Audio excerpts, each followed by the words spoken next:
Okey, untuk peringkat kelima ni kita bersama Aiman Rosli. Hari ni Mang, semalam Aiman di podium sebagai rider kompetitif. Hari ni mungkin mengulangi sekali lagi untuk ke podium sebagai rider kompetitif hari ni. Macam mana rasa?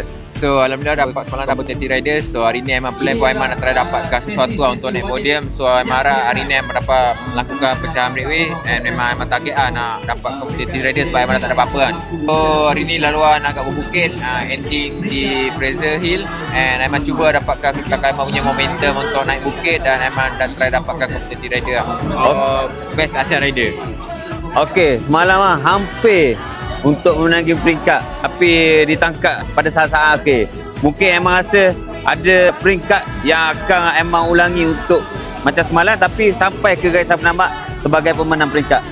Mana stage yang Aiman rasa nak buat lepas ni? InsyaAllah Aiman target stage Melaka ke Medini, stage yang ke-7.